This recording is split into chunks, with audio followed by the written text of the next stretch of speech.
And we are live. Welcome to this regular season edition of the Bullpen Cart Podcast presented by ThunderblogSports.com. I, of course, am the G-Man, and joining me is my man all the way up from Boston, Greg the Prophet Piatelli. How you doing, my man? Awesome, Jordy. Awesome.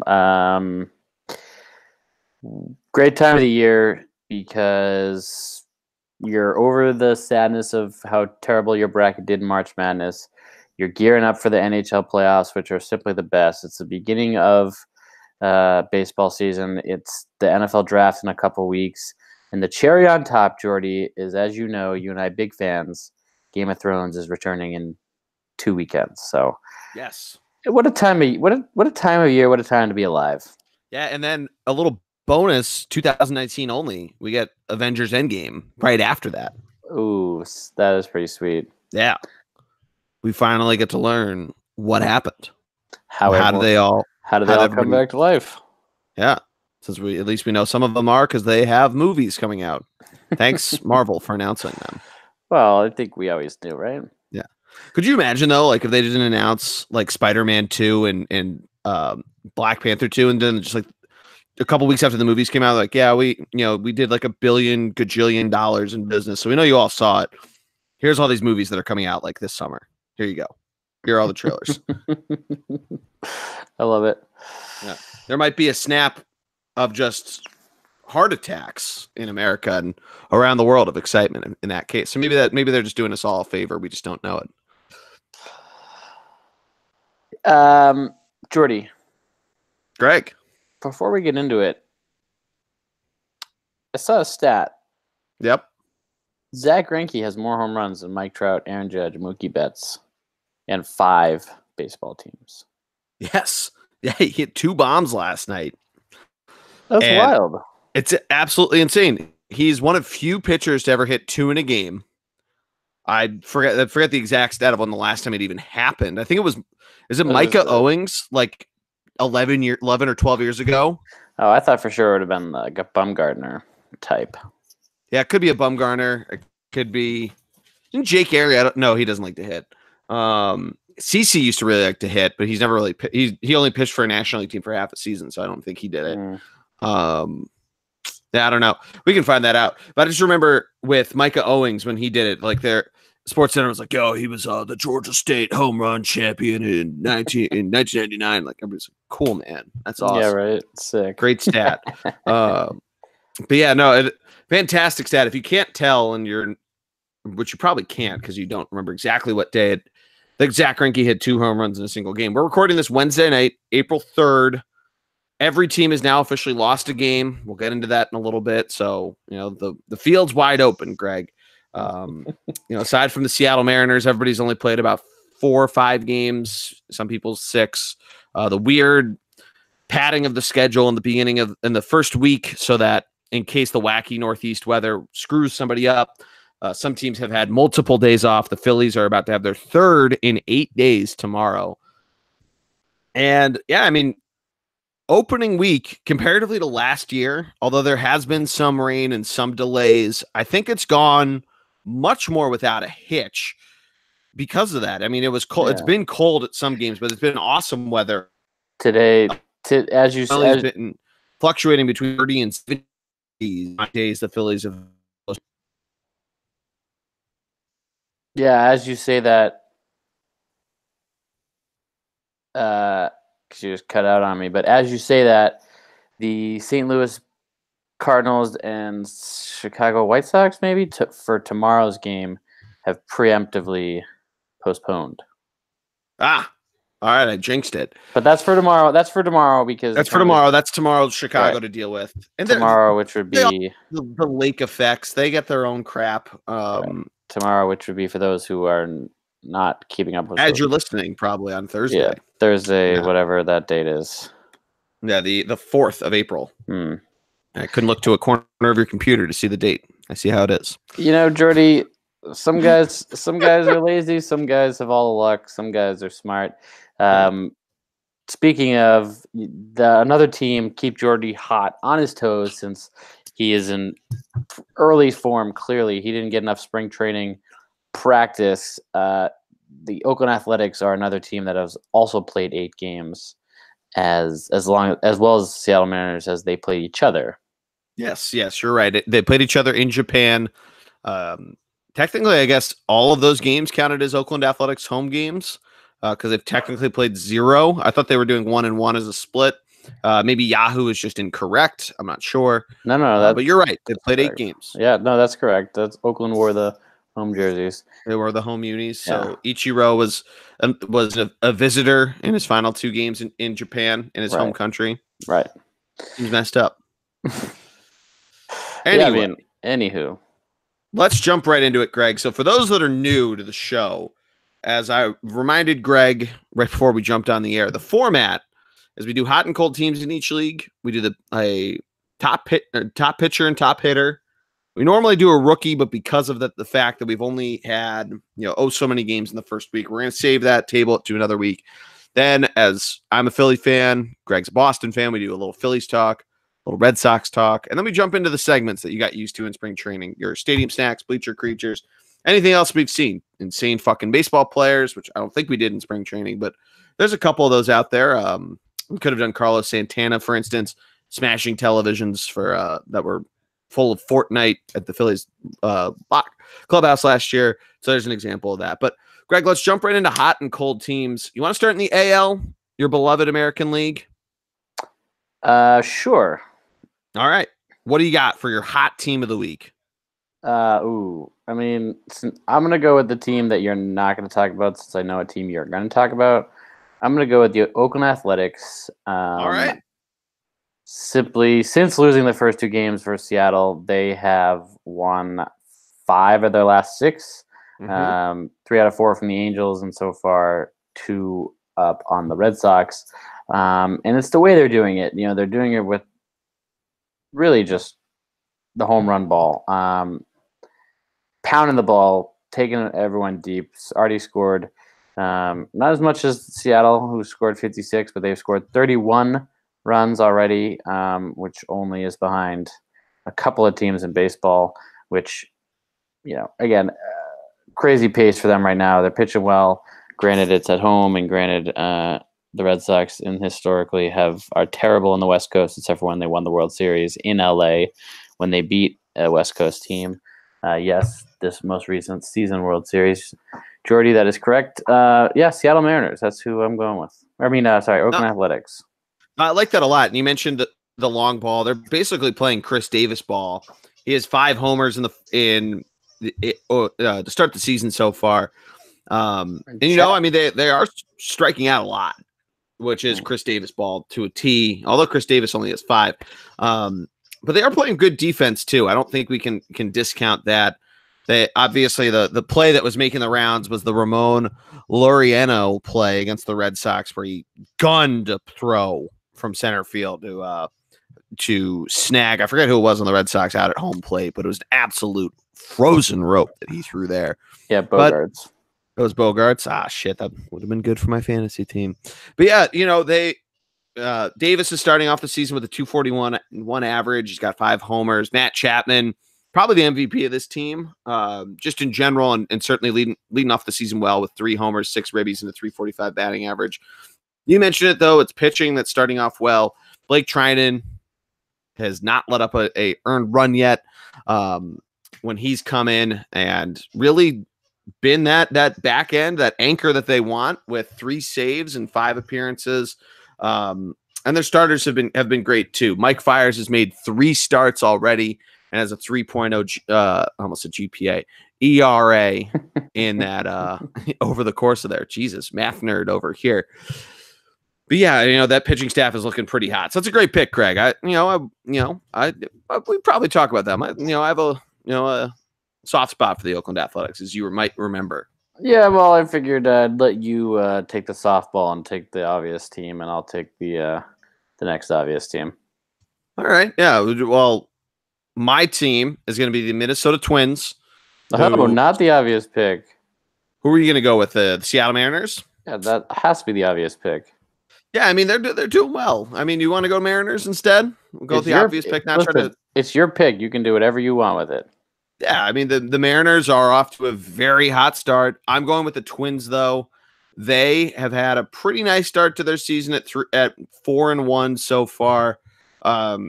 We've talked about it a lot with the American League Central of that. It's Cleveland's basically to lose.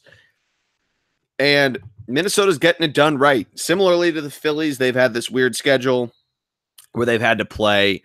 They played a 3-game series over the weekend. Then they had a day off on Monday. Then have a day off tomorrow before they go to Philadelphia. But what they did, Greg, was they beat up the Cleveland Indians in multiple ways. They did it with a 2-0 shutout win. Then they lost 2-1 on Saturday. Then they really beat up on the Indians, which I think is very telling. It hopefully is a sign of things to come for this division and that it's not as cut and dry as you and I thought it might potentially be. We talk about it a lot that the rest of the division may not be good, but you got to beat the people on your schedule. So 2 one-run wins over the Kansas City Royals over the past couple days, especially when Minnesota needed to rally. They scored 4 runs to end up winning 7-6 today.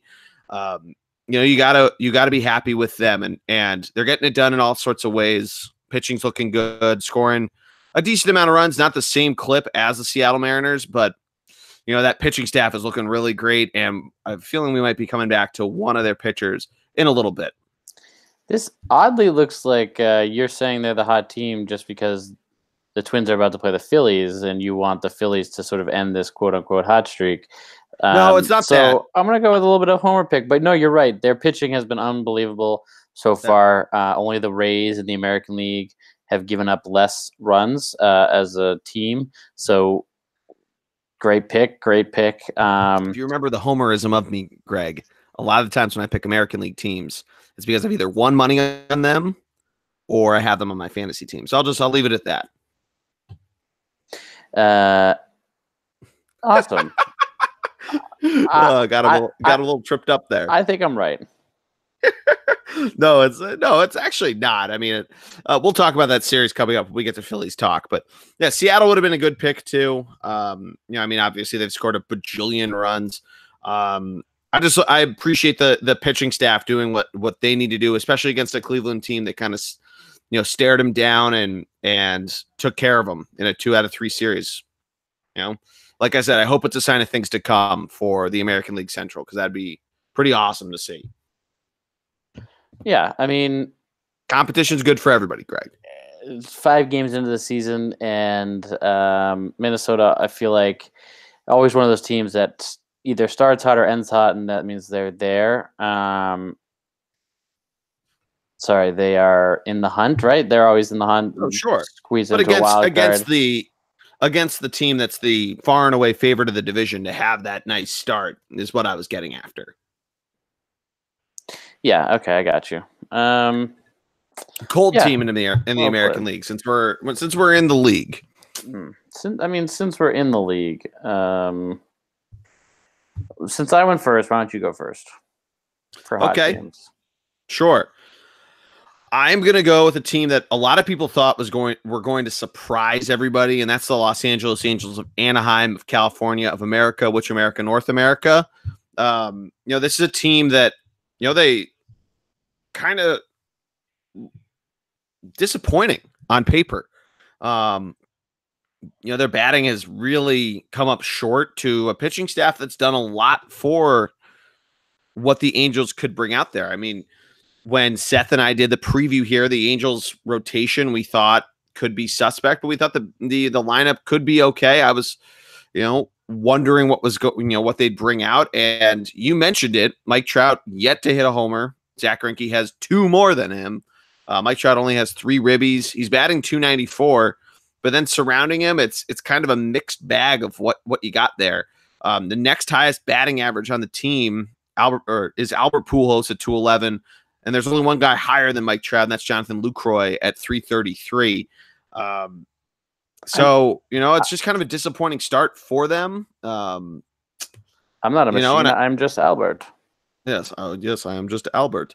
Almost the exact same commercial as the Russian spy, by the way, but it's a hot take for another day. But yeah, I'm going to go with them. The AL West kind of a interesting start, but I'll let you give your thoughts on the team. Yeah, the only counterpoint I make to that is the Athletics and the Mariners are just two teams that are on a buzzsaw right now, and maybe it is the fact that they both got to play earlier than everyone else, and they had to gear up a little bit earlier, or whatever it may be. You can track it up to, but they being the Los Angeles Angels of Anaheim, they had a tough schedule, and it's not like they've scored very few runs, which is sort of why that they are where they are, because this team was always going to have to score runs to win games.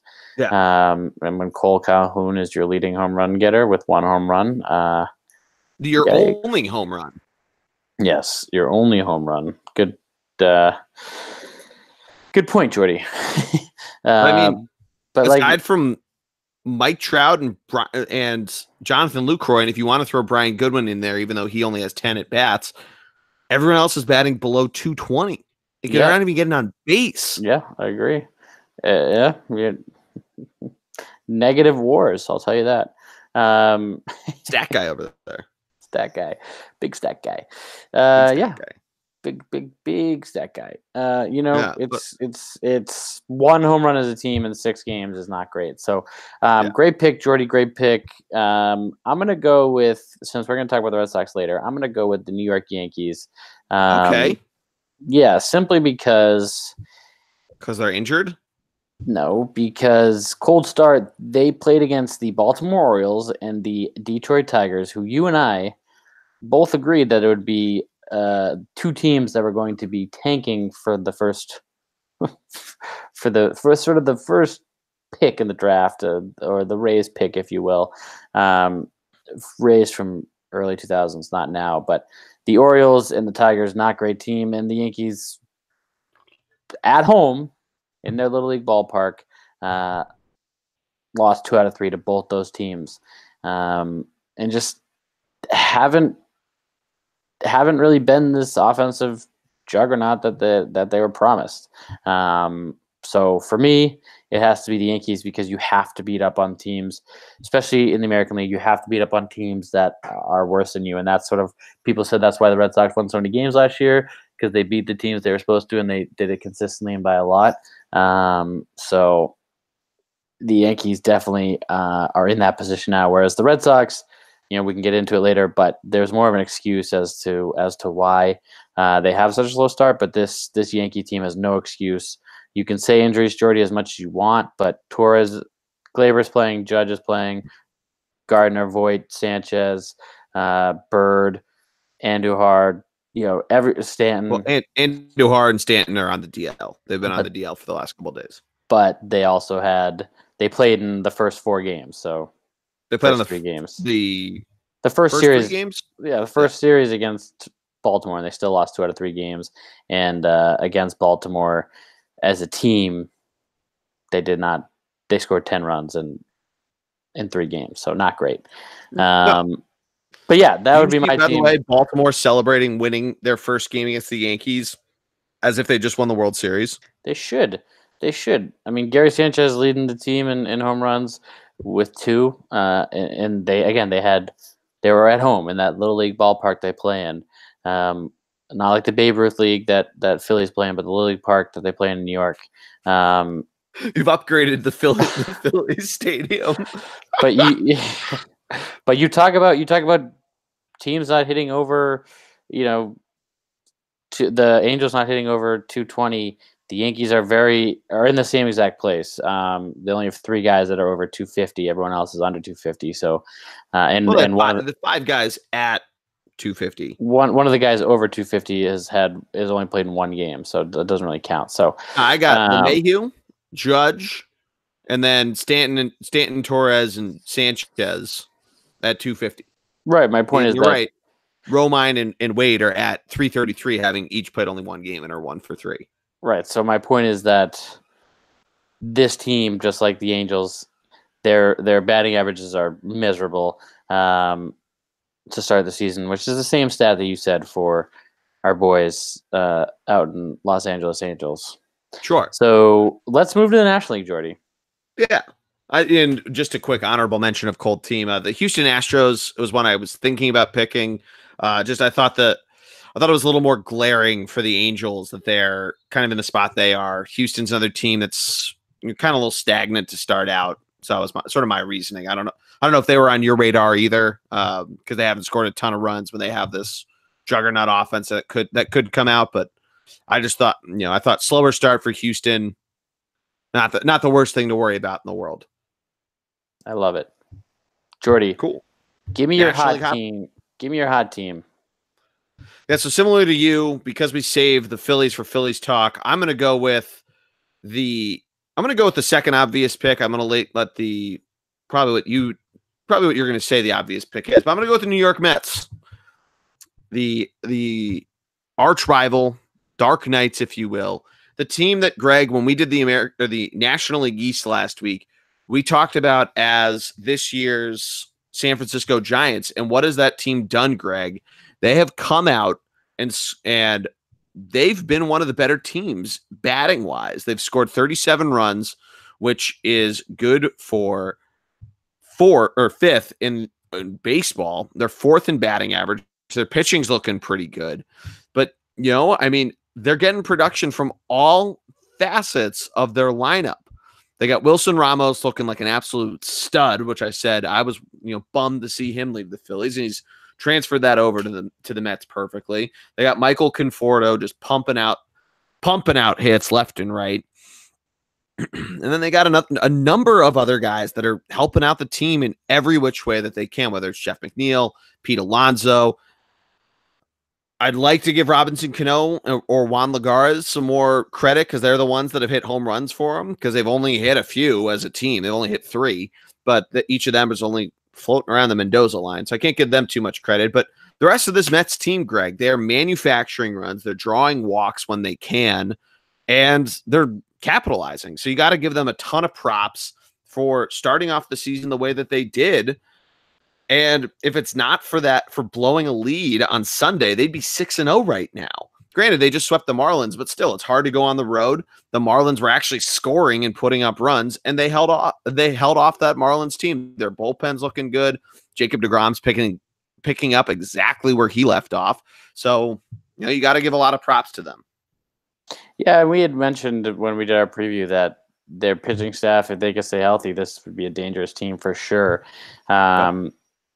And, that's always something to be in the back of people's heads. And this could be a team, maybe this year they don't get injured. Maybe they go back to the World Series like they did a couple of years ago.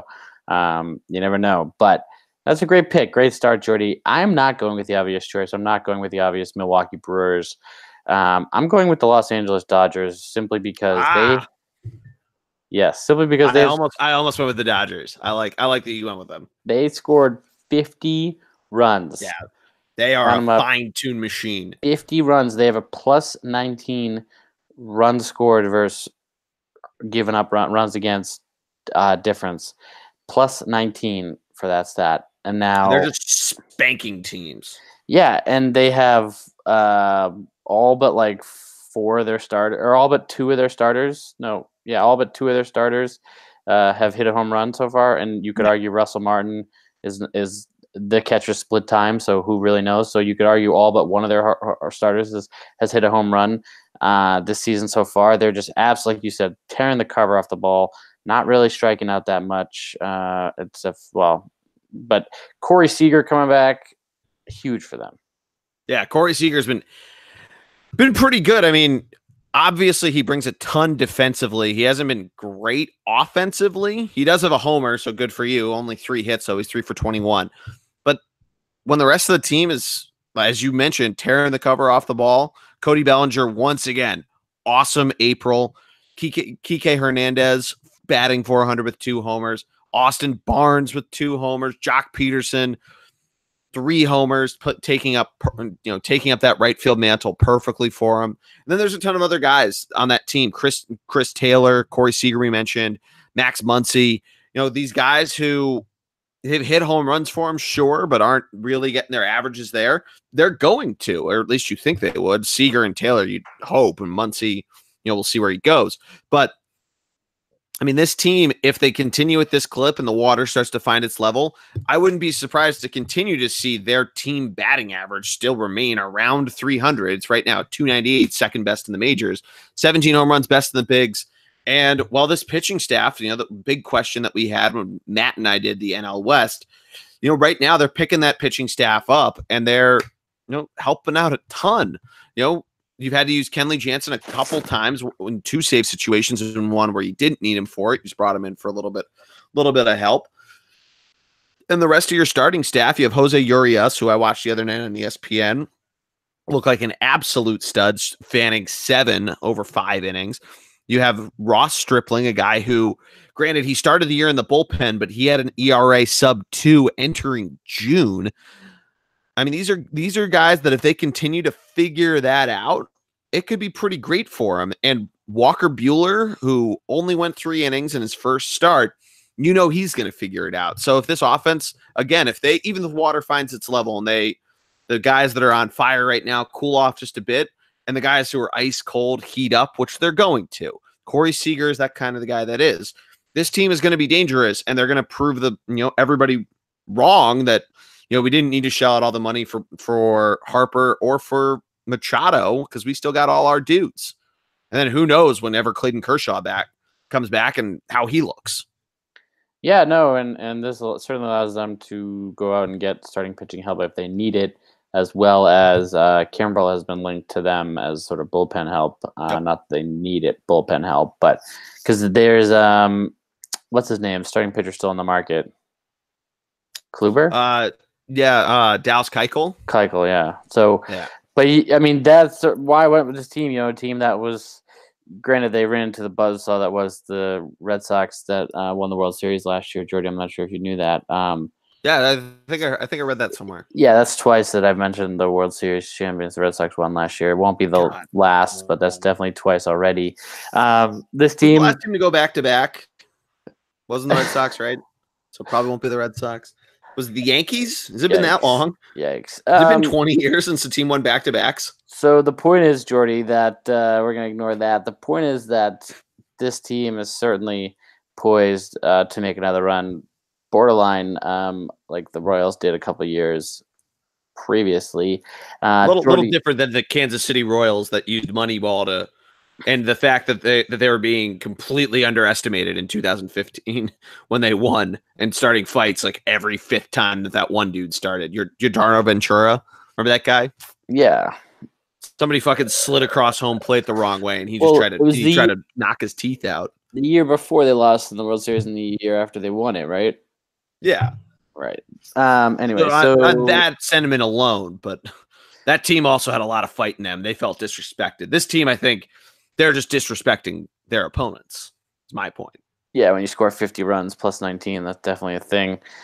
Give me your cold team. Yeah, my cold team. I'm going to go with to start.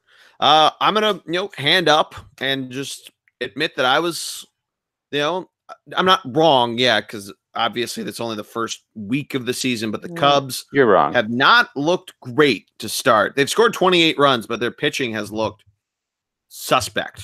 I'll put it that way. So they have the best batting average in baseball, but one of the worst pitching staffs statistically. And I don't know if that's just another year of age on a pitching staff that we've talked about a lot throughout the years, and the batting average that has a number of young studs is, still doing its thing, even though they lost 8-0 the other night in Atlanta. So I'm, that's my team. I'm happy to see that my MVP pick, Chris Bryant, already has a homer, batting 313. His teammate though, or 2 of his teammates with better clips though, and Javi Baez and Kyle Schwarber. But yeah, that pitching staff, every single starter has had rough goings at it. The most notable was Yu Darvish, who couldn't even get into the 4th inning, allowing 3 earned runs, but getting shelled for a couple homers. Same with Cole Hamels. So yeah, that's been, again, you figure their pitching staff is going to figure it out and get it going, but not a good look for the Cubs pitching staff to start the year. Nice. Well played.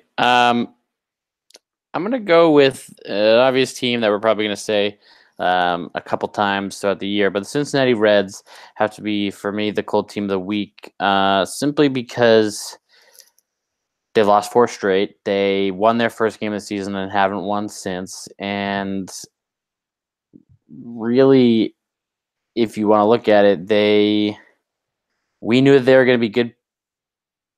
We knew they were going to have good pitching stats and tough batting stats, and that's what's happened so far. Really, that's been the case. As a team, they have only scored or only had 11 RBIs and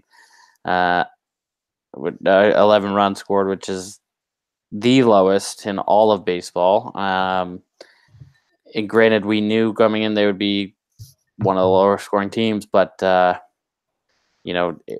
11 runs in 5 games is pretty bad. Yeah, exactly. Thank you. 11 runs in 5 games is bad, and counterpoint that their pitching has been holding up their end of the bargain. Only allowing 17 runs, which is second lowest in the National League. So good for them. It's just their offense clearly is not pulling its weight and probably won't all year. No, and to be fair, also they've played 2 more games than the lowest team in the National League. The only team lower than them, that's the Pittsburgh Pirates, and the Pirates have played 3 games. They're in the middle of their 4th right now. Ooh, Jordy, you're terrible at this. The Cubs have also played less games than the Reds. No, but the Cubs have allowed way more runs. I'm saying, to be fair to the Reds, who are second lowest in the National League, they've played 2 more games than the Pirates, who are 1-2 and have allowed 11 runs. Gotcha. Sorry. Well, yeah, it's okay. It's all good. I caught you 2 out of 3 times. Not bad. Let's see, Jordy. Move right into hot player of the week. Let's go into hot player of the week. Give me what you got. All right, so we're going to start in the NL for me. I kind of gave a hint at it, but it's Cody Bellinger. Yeah. 5 homers, 12 ribbies, batting .429, guys, on an absolute tear. He's only struck out 3 times. Leading the charge for that Dodgers team that we were talking about. So I don't know if you have any other notes. I know we talked about him a lot before, but guys, absolutely mashing the ball. Yeah, no, I mean, like you said, that team just absolutely ate apart the Arizona Diamondbacks pitching, which historically or recently has been good. I'm going to go with Christian Yelich, Milwaukee Brewers. Oh, yeah. Great pick. 4 home runs. He himself has scored 7 runs, 8 RBIs, batting .409. For me, it was a toss-up between him and Colton Wong from St. Louis, my honorable mention.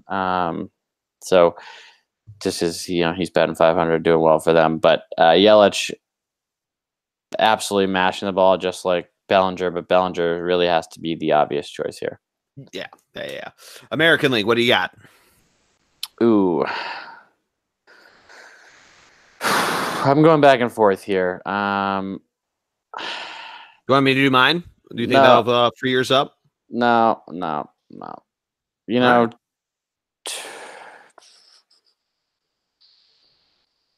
right.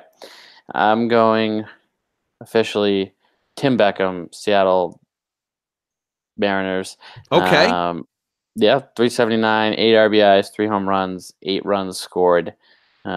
OPS 1264. For the Seattle, the team that, as you mentioned, absolutely blistering starts, 7-1, really beating teams pretty easily. 56 runs scored, and they have a couple guys that could have been mentioned, a couple guys that could have been Tim Beckham or Mitch Haniger, sort of three other Seattle guys that are really doing well so far, but I'm going to go with Tim Beckham. Nice. I like it a lot. I'm going to go with JD Martinez. Oh, of your Boston Red Sox. Heard of him. 9 for 25, 2 homers, 7 ribbies in the last 7 days. We're going to talk about it a little bit, but, Red Sox not the greatest start in the world, but guy like that who you expect to be performing well when the team isn't off to the greatest start in the world, like you said, doesn't perform very well on the West Coast. It's nice to see that their guy that they're investing a lot into is doing his part. He's taking the lion's share of the ribbies of 7 of 24 runs have come off the bat of JD Martinez. So I think he's off to another great start to another year that we'll be talking about in July of easy all-star starter, and then at the end of the year of where we're putting him in terms of on our MVP ballots. Yeah, great pick. Great pick. Yeah. So like I said, we're going to skip rookies, and we'll just jump right into it. You want to start with Phillies talk or Red Sox talk, Craig? More to talk about with the Phillies, so let's do Red Sox first. Right. Jordy, simple case as to why the Red Sox, yes, brutal start.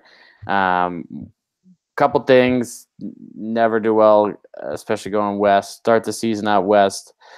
Tough, brutal stretch for them. The fact that the reigning World Series champs don't have a home game till April 9th is their first game. It's a fucking joke. And they don't even get to play at home in the first quote-unquote opening week or whatever. Major League Baseball is some bullshit they're trying to sell us.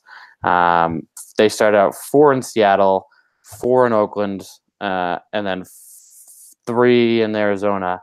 In that, crazy trip. 4-4-3, Seattle, Oakland, Arizona.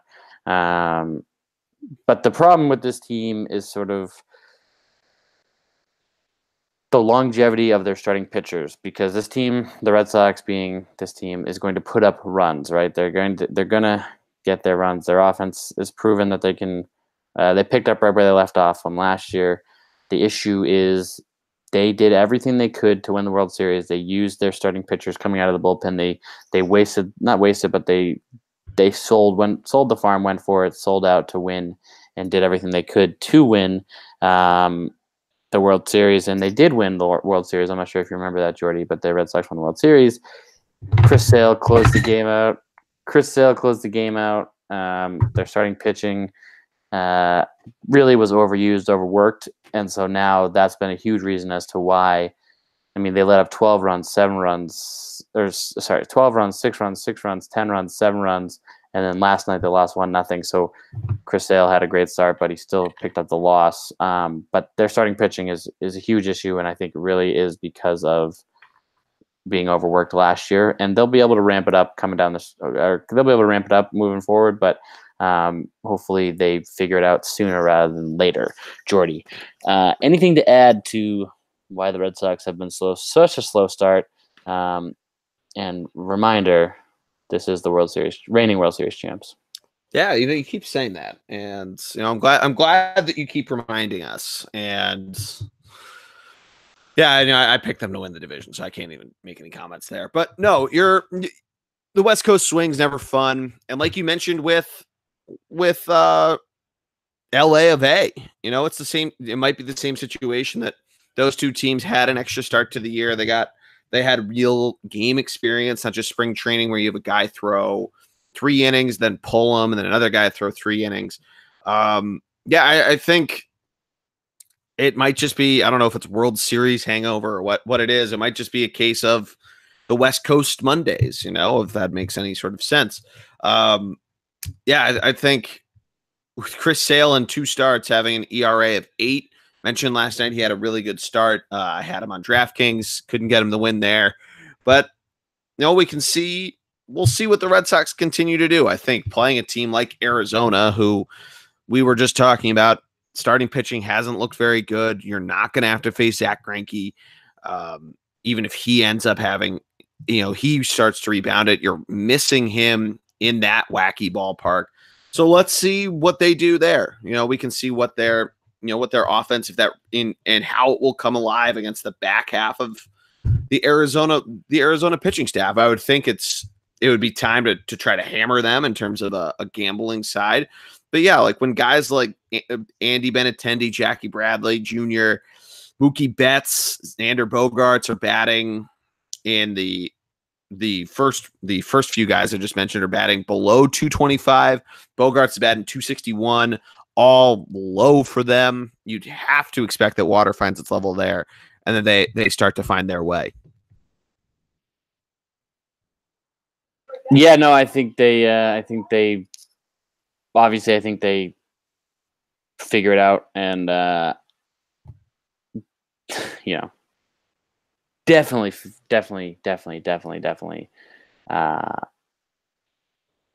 turn it around and end up leading the division. Ironically enough, Jordy, the Tampa Bay Rays, Baltimore Orioles, and Toronto Blue Jays are 1, 2, and 3 in the American League East, which was the exact opposite, or not the exact, but close to the exact opposite that we had predicted for how things are going to shake out this year. So funny that, yeah, well, it's funny how it works out that way, right? Yeah.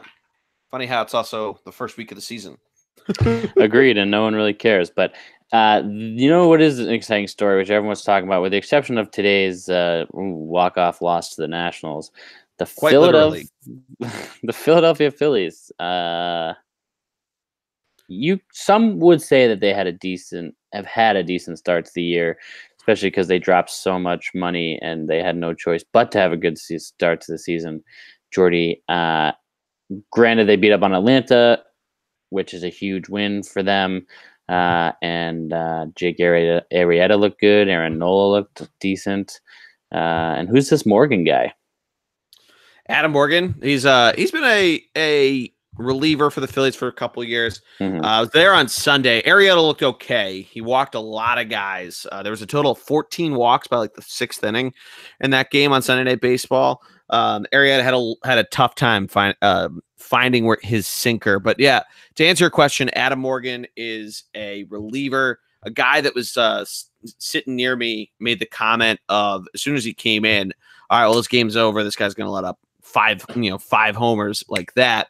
And after the inning ended, I said the fact he didn't let up a 500-foot shot is astounding. But he's been great out of the bullpen. And like you mentioned today, the Phillies lost in walk-off fashion, where Aaron Nola didn't look good to start the day. He only lasted 3 innings, and then the bullpen picked him up, and it looked great. The Phillies ended up rallying to take an 8-6 lead.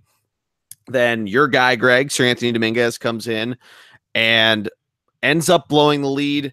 Should have been an 8-7 lead, but a very, very weird defensive error, the first of the year for the Phillies defense, which is another big storyline, like I talked about last week, that'll probably go under the radar. But Rhys Hoskins closed his glove basically too early and pulled it in, basically mistimed the catch, and Sir Anthony's throw goes right by him, and the tying run ends up coming across the plate. It's 8-8. The Phillies offense couldn't get it done on the top of the 9th inning, rather. And David Robertson, who's pitched in now 3 games, and as he mentioned after the game, he's been pitching like shit, and that's what he did today. He let up a single and then walked 3 straight batters to lose the game. So kind of the big storyline is the offense looks fantastic. Yeah, I mean, how do you not have Sir Anthony as your closer? Yeah, I think we mentioned this before, but Gabe Kapler doesn't like the labels of the bullpen. He hasn't used Sir Anthony in the 9th inning. He's gone to Robertson, and where they've been closer to save situations. It looked like Robertson was going to come in on Sunday night as well, but then the Phillies blew it open in that 8th inning. And Hector Neris stepped in, the former closer, before Sir Anthony got called up last year. I think that's part of it. Is just this lack of Kapler wanting to use labels. So I think you're going to see Sir Anthony be used in save situations. You're going to be seeing him used in hold situations. Same thing with Robertson there. So it'll be really, really interesting to see how that happens. Good news, though, of that trio of back-end guys. Well, 2 of them are struggling a little bit. Pat Neshek's look pretty healthy and pretty good to go. Of course, last year he missed a good chunk of the start of the season due to injury. So that's what I mean by healthy. And he has only let up 2 hits in three appearances. So good on him there. But that's, I tweeted out on opening day. They were up big by the time the bullpen got used after Aaron Nola got pulled, but kind of a rough look for the Phillies bullpen. And that went under the radar until today, that the bullpen had been really shaky. And then today, where the offense had to pull the team out from a bad Aaron Nola start and actually successfully did that, those glaring weaknesses on the bullpen and shaky starts really got brought to light. So that's certainly the negative storyline, certainly of this young season so far, is kind of the guys we thought in the bullpen were going to be good have struggled a little bit, and there are some pleasant surprises, but those two names in Sir Anthony and David Robertson are certainly sticking out right now if I have to be a little nervous. Yeah, I'm really surprised by Sir Anthony. He's certainly my favorite, so for him not to perform well is just so depressing. Really. Yeah, he had a bit of a shaky time in the second half of the season last year, but when he's on, man, I mean, you consistently picked him. I don't know what the fuck kind of word I was about to say, as your rookie of the week when he was when he had that opportunity, and when he's on, he can really have it, and I think he'll figure it out. He'll figure out how to shake it. Coming in today, he'd had one other appearance where he struck out 2 of the 4 guys he faced. So, just a bad day today. And, then you figured the Phillies would probably drop one after they really did their way with Atlanta, where the opening day, they really exploded to 10 runs. Saturday, they clawed their way back out from a bad Nick Pivetta start and won 8-6 there. And then Sunday, like we mentioned, Arrieta looked decently good, and then the back half of the bullpen looked great there. So, and then last night, obviously, the emotional night for Bryce Harper. He stepped it up big after striking out twice to start the game. Had a buddy there who kept texting me after every strikeout, and didn't really hear much from him afterwards. I'll say that. Although he's a Red Sox fan, I think he was just trying to troll me. Yeah, definitely trying to troll you. So, explain to me why this team walks so much. Yeah, well, so some of it's intentional walks. Bryce Harper's gotten intentional walked a lot. The Major League Baseball leader, Greg, in intentional walks is Michael Franco out of the 8 spot. He has 5 intentional walks and 3 homers. He's batting .545 with an on-base percentage of .706 out of the 8 spot. The Phillies franchise record for homers out of the 8 spot is 14. He already has 3 of them. Another big reason, though, of why they're walking so much is that they're a lot more patient at the plate. There's some guys that you can certainly say aren't. They have multiple guys with 5 strikeouts in as many games. Bryce Harper being one of them, Gene Segura being one of them. Odubel Herrera's somehow not one of them. If you see him swinging a curveball at times, it looks, tough to watch. But I think they're just a little more patient. The fact that this lineup, the 1 through 8 spots, they can pick each other up. They clearly really enjoy playing with each other and being on the same baseball field together. I think that helps too. So I think the fact that they know they don't need, no one specific player knows they need to put the team on their back, I think helps. We mentioned it before, but Odubel Herrera, Cesar Hernandez, and Michael Franco, the 6, 7, 8 hitters, were formerly the 1, 2, 3 hitters a mere 3 years ago. So I know they know, what it's like to have that sort of pressure. And we mentioned about Odubel, him not having as much pressure on him is certainly starting to, show an effect there. He had 3 doubles last night. So I think, is Franco walking because he's in the 8 spot and they want to get to the pitcher? Yeah, that's a big part of it, is that he's getting intentionally walked so that the pitcher spot can come up with either 1 or 2 outs. Yeah, so let's not crown this guy the next great hitter on your team. It's he's 6 for 11 with 3 homers and 8 RBI. So could you argue that this is Gabe the Babe's second year, so people are listening to him, or do you think Bryce Harper really has an influence on the team already? What is sort of the recent change? Gabe the Babe, I think certainly it's clicking more and more. You saw it a lot. Not a lot, obviously, because they didn't have a great second half of the year, but you saw him start to really establish himself in the middle of last year and at the end of the year. The team they had their whole thing. Bryce Harper, Gene Segura, Andrew McCutchen even being there, I think certainly helped. I mentioned the fielding before. That's something they really worked on in spring training, was being aggressive in terms of trying to really charge the ball, really just overly hustling. They had a great play last night where Rhys Hoskins charged towards a bunt and ended up actually getting the lead runner on a Max Scherzer bunt. So I mean, I think just I think the coaching is really starting to click. I think bringing in these veterans, these former All-Stars, is really helping out there. Yeah, and these guys certainly love to play with play together. The crowd is loving it, and they're loving the crowds. So I think just it's clicking on a lot of different ends.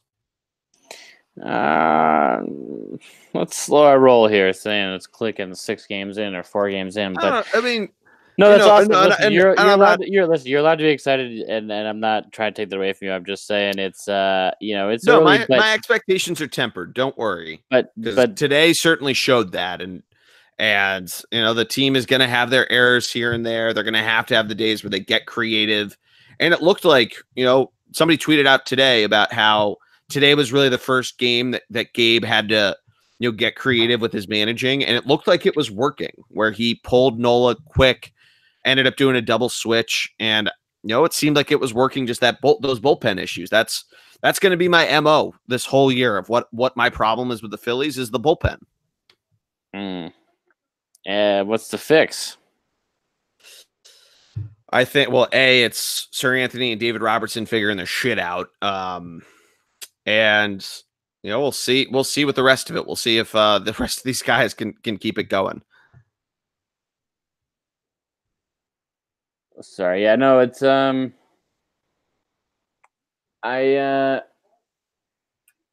it's exciting because we wouldn't think that we'd get Bryce Harper this early, this quickly, in back in Nationals Park, right? Getting booed, getting cheered, and it looked like the other game that there were more Phillies fans at the end of the night than there were Nationals fans. I feel like there's a lot of Philadelphia people in DC, but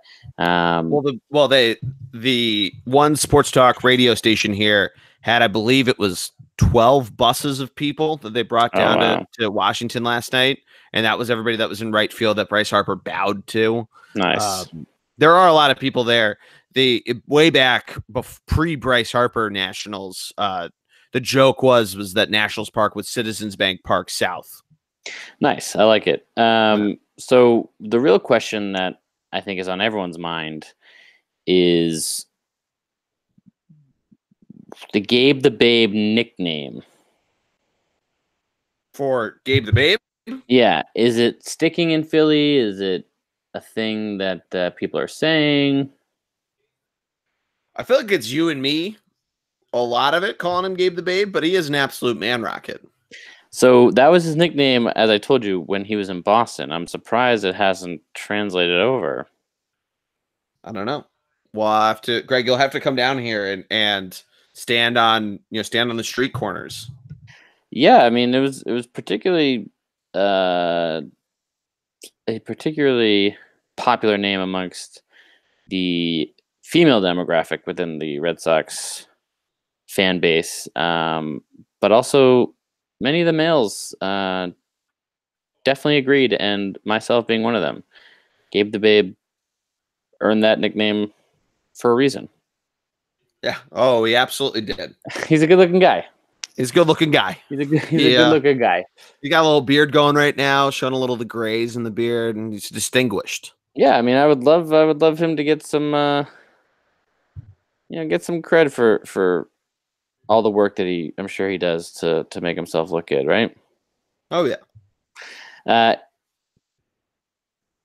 Can you win with a an ugly manager, if you will? Like, wasn't that the running joke about that Rex Ryan said that his brother will never get a head coaching job because he's too ugly or something, and NFL execs are looking for absolute units, complete specimens, or just they want people who are like they can market, they can sell. I mean, I feel like that was a thing. Doug Peterson's he's a fun guy, but I wouldn't necessarily call him like the greatest looking dude in the world. He's a great man.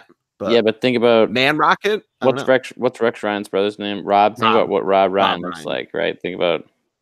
Anyway, Buddy wasn't have that great looking of a man either. Rest in peace. But he got a head coaching job. He used to coach the Eagles. All right, Mike there's probably a niche in Chicago that really wanted Mike Ditka. So I'm not even going to jump on there. It's probably just Rex just giving his brother a hard time. But anyway, as does his shit. Jordy, let's move on to. Did you have a stadium snack this week? No Phillies home Yeah, games, so you definitely didn't go to one. Well, I went on Sunday. I just mentioned But it was at home. Oh yeah, it was at home. Yep. Sunday Night Baseball against Atlanta. Mm. So I ended up having just plain old chicken fingers and fries. We got down there a little late Sunday night. Interestingly enough, they have a new carrying tray that actually has a couple pockets for you to put like dipping sauces in. You know how like if you get a soda tray and you have to get creative of how you're gonna get your sauces set up. This now has a little pocket there. But what I wanted to talk about on Sunday Night Baseball was the ESPN crew. Greg was talking about Philly cheesesteaks because it's ESPN, but as any national TV crew does when they come to Philadelphia, is they talk about the cheesesteaks. And this was I don't know if you saw this live. I don't know if you watched the game, but they were astounded by the concept of the cheesesteak and didn't really do a ton of research as to the cheesesteak itself. A-Rod called it the greatest cheese sandwich. Not sure where he got that from. And then Matt Vasgersian referred to the cheese sauce as Whiz-Wit sauce. Ah, so he combined it. Yeah, you know what Whiz-Wit is, right? Yeah. You want to explain it to the fans, or do you want me to? Great question. Let's see. You want me to explain it? No, I know how to explain it. I don't want to be wrong since we're on a live podcast and everyone listens to this podcast live. They don't download it later. So we don't have a chance to edit it out. I'm gonna go. It's with peppers and onions, right? Whiz-Wit onions. Yeah, the peppers you have to order separately. But, okay, so Whiz-Wit is. I was right. Yeah, but it's not a sauce. Whiz is the cheese that's on there. No, I know, but I'm saying it's like when you say Whiz-Wit, you want the cheese, but you also want wit would be the onion part. Yeah, with the caramelized onions. Yes, right. Caramelized. If you want peppers, you say like pepper steak wit. Right. Whiz-Wit is how you'd order it. Caramelized, not caramelized. Yeah, I mean they're right there. Oh, Greg, if you ever go when you come visit me in Philadelphia, we're gonna go to a cheesesteak establishment, and your head is gonna be just leaning over, and your drool's gonna be you're gonna be in hog heaven, Greg. Yeah, I'm more of a regular cheese guy, not whiz. Yeah, you can get provolone. You can get I believe you can get Monterey. Yeah, I know some places do pepper jack. I'm more of a white cheese than a yellow American cheese guy. cheese? Yeah, they got American cheese here. I just don't want the can. I just don't want the canned cheese, unfortunately. Yeah, no, you don't have to do that. You don't worry. You don't have. You can just say American wit. That's all you got to do. That I just gave you your order. Yeah, I'm a big peppers guy. I'll get some peppers too. Yeah, pepper steak American wit. There you go. There's your order. I mean, thank you for teaching me something that I clearly got right when you asked me, and you tried to embarrass me, but I got it right. No, I was trying to embarrass Matt Vasgersian, and love the guy, but Whiz-Wit sauce not a thing. The voice of an angel. You have the stadium. How did you see that when you were at the game? I saw the news stories on Twitter after the game when I was on the subway ride home. You've been very active on Twitter recently. Love Twitter. Do you have a stadium snack, Greg? No. I mean, I haven't been to a game.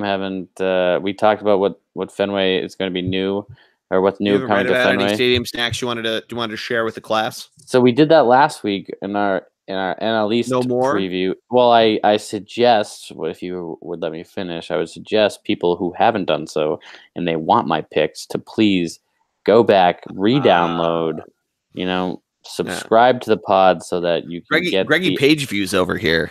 Yeah, I mean more of like listening to pod views, but Greggy downloads.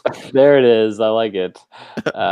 Make sure that you go ahead and subscribe so you get automatically in tuned and update when the G-Man or Jordy, as I know him, records pods. But or Don, as some people know, or the sixth, as he's been known to call. Be called Toronto. The sixth. No, so I'm really out of protest. It's one of those things where it's bullshit. Again, the fact you have like 10 home games in a row though, starting on Tuesday. No, I think I was looking at it before, or at least like a week straight of home games, because then you have Patriots Day and Big Boston Day. Yeah, Marathon Monday is a week from Monday. So it's like, and they played. So they have Monday off, play Tuesday, Wednesday off, play Thursday, and then Friday, Saturday, Sunday. I don't know. It's one of those like weird ass schedules where it's like, oh, let's get every single day off, and then like, oh, you have a home game. The April schedule that we deal with now because not the Red Sox. They've been playing. They haven't had a day off since the season started. Because again, they're on the West Coast playing 4 straight versus the Mariners, 4 straight versus the Athletics, and then 3 versus Arizona. But we talked about it last year, Jordy. The Red Sox went to Oakland at the beginning of the year last year and lost, and I was nervous about Oakland if the Red Sox had to play them in the playoffs. So I think I saw in every year the Red Sox have won the World Series, they've lost their opening series. Well, they lost their opening series this year, and they're down 2-0 in a 4-game series, and Game 3 just started, so West Coast time. But in Smokeland, nice. Yeah. But Eovaldi's on the bump, the only guy who's got to win this year. You know what I do want to update people on about the Red Sox? We had talked about what the Red Sox were going to do at catcher because of Swihart and Vasquez, and then Sandy Leon. And Sandy Leon got put on waivers, didn't make the team. So, that solved that answer and did that one for us. I did have a bleacher creature, Jordy. I'm not sure, although it's from hockey. So if you have a baseball one, please share it. No, you share yours first, and I'll share mine. From baseball? Yeah, it's a baseball one. Okay. So I'm not sure if you saw this, but hockey. I mean, basketball's been doing it too. But there's this kid who Oh, this is great. Yeah, he had a little sign, beat brain tumor, cancer, all that stuff. Did this, did that. And I'm downplaying it, but it really is a huge accomplishment for him. And then he said, one of those signs like checklist, and then it said the last checkbox was unchecked, and it said stick from Leitner, the goalie or whatever, for the Islanders. Nope, Edmonton Oilers? Yeah, it was the Islanders. Yeah, that's what I thought. Leitner. Yeah, and it's something so minor because, so minor in a hockey player's life or any pro athlete's life. Oh, let me just say hi to this kid quick. Let me give him a stick. Let me give him a piece of my equipment. Something that's so quick, so minor for these guys to do on a day-to-day basis, and something that small of a detail really leads to making a kid's day, making a kid's year, making, really just a memory that family and kid can hold on to. And it's as simple as, oh yeah, here's a backup stick. I get 1,000 of them. And here's a picture, it's just a feel good story, and it happens all throughout sports. And I don't think you and I have mentioned anything like it on this pod. So I figured we should give, some credit when credit is due for these guys who professional athletes in all sports, not just hockey, but this particular case hockey, that take a simple second out of their busy schedule, just take a simple picture with those kids who are going through something major. Did you see the one picture of him just bear hugging the kid?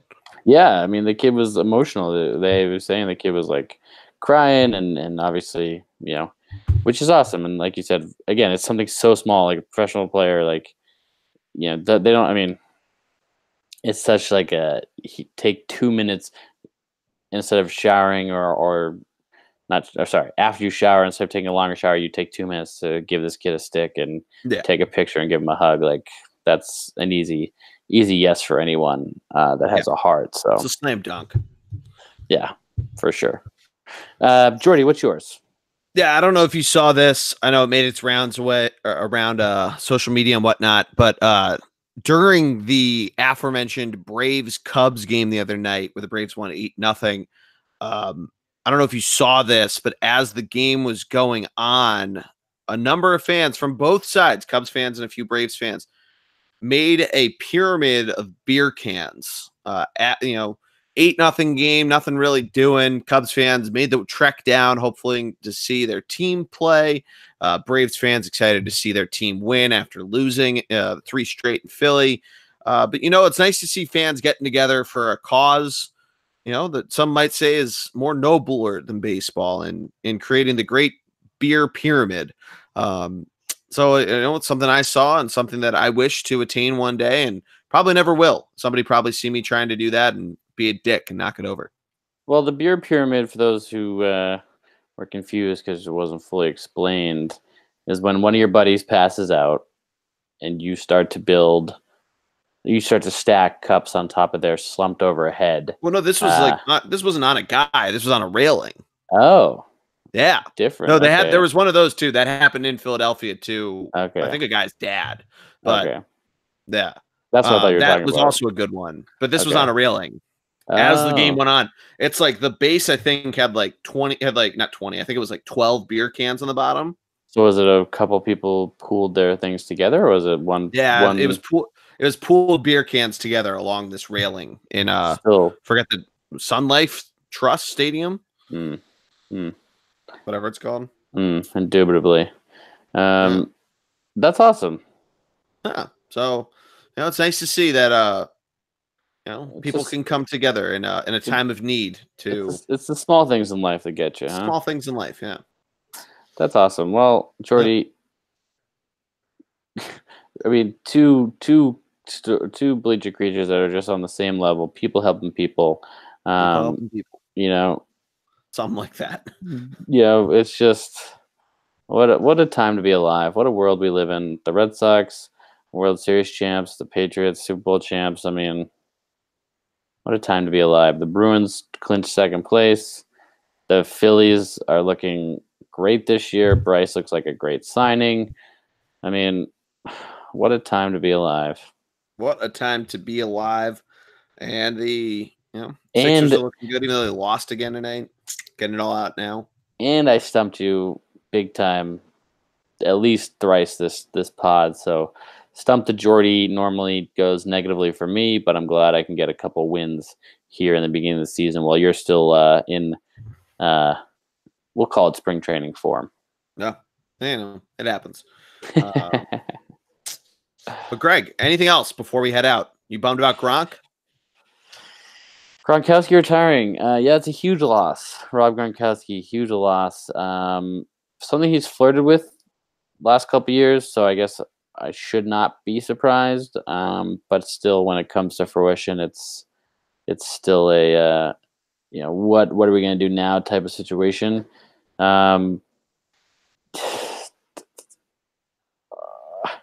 It's kind of crazy because you think about it, and they didn't have a contingency plan for it because they just got rid of Dwayne Allen, their backup from last year, and it's almost scaring me in the face because, like, what if Brady turns around and retires whenever? They don't have a contingency plan for that either. So, but while they still have Brady, I still have faith and hope. The last time, not this Super Bowl, but the last one they won when Gronk was hurt, pretty much the whole year. So for me, I'm not too, obviously losing the best tight end ever is hard, but I think the Red Sox can still, the Patriots can still perform well and still make noise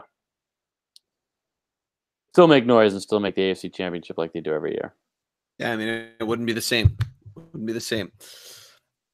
Love seeing people try to go after Gronk of like, he was just a party boy.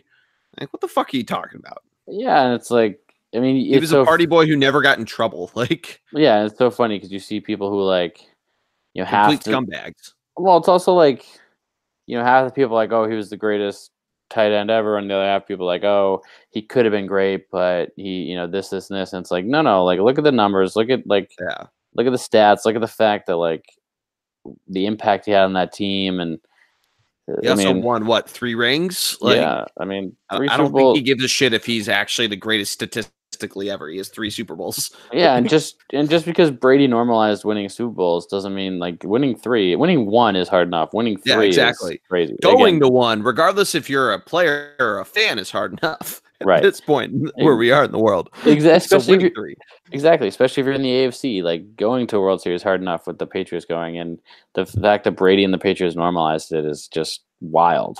No, absolutely absurd. I do have some fun news for those listening. George Washington Cannell the sixth, and I now are in 2 fantasy football leagues together. So Yes. if and when we face off this season, we'll have to do a little rivalry challenge between the 2 of us and figure out some sort of way to. The loser has to do some sort of punishment and a mayor's bet, if you will. Yeah, Why do you exactly. do this? Matty D never makes a big deal out of when we play each other on the podcast. Because he's worried. He's worried about losing and how it's going to look and come across. Yeah. Me, I'm too much of a masshole to care. Yeah, you got to just get him. If you ever try to get one with him, a mayor's bet, you just got to act as if he's going to welch on it, and then you could probably get him to bet his kidney away. I mean, those sound like fighting words coming from you. Really, really taking shots at a guy who hasn't been on the pod recently to defend himself. So, yeah. If you follow him on Instagram, you'll see that he's doing just fine. As I just take a side swipe shot. Hey-o. Yeah, I mean, going from South Carolina going from Montana skiing, South Carolina to play golf all weekend with your grandfather to Punta Cana. Rough 3 straight weekends for Matty D. Listen, the guy just got engaged. All right, let him bask in his engagement. The engagement tour. And again, I didn't mean to put him on blast, but let him just. I think that's the first reference to his engagement. So congratulations. Well, hey, Matty. Congrats. Well, we hear him and his now fiance making dinner and banging around their forks on their plates during the pod. So it's only natural that we get to we give a life update of how the banging forks and plates are going and how they're going to continue positively, right? At least we suffered the banging for a reason, right? Yeah, exactly. They're happy bangs. Exactly. Now we have something to celebrate. That's a bang. That's Matty and his lovely fiance just being a great we can couple. Bang our own plates and yell out "Ompa." I don't think he's not Greek, but he's Ukrainian Orthodox. Is that close? If I throw a plate at the wedding, Greg, am I going to get in trouble? Some probably her. It's gonna be a fancy wedding. Some would say that's frowned upon, like jerking off in an airplane, but it's discouraged. Discouraged is I think the better way of saying it. Jordy, as you speak, JD Martinez just got a single, so good job calling him as the hot player of the week. PPS. Heyo. Celtics won tonight, even though they're stumbling into the playoffs. Bruins clinch second. It's gonna be a great little. Like I said, the most exciting time of sports because baseball started, Final Four for basketball, NHL playoffs coming up, and basketball shortly after that. So and you're forgetting the Masters is next week too. We're gonna have to talk about that right next week. We're gonna have to talk about it on next week's show. Next week's bullpen card. Keep an eye out. Also, we're gonna do NFL our playoff football blue lining icing pod with Jared. Yeah, probably do that on Monday. I think is what we're talking about doing it on. So keep an eye out on Tuesday for that to drop. Huge. But Greg, thank you as always. This was a ton of fun. I'm glad that we were able to hash everything out. Hey, I love you, buddy. I love you too, man. That'll do it for us. For my man, Greg Piatelli, I am the G-Man, Jordy Cannell. Have a great weekend, everybody, and go Phils. Go Sox.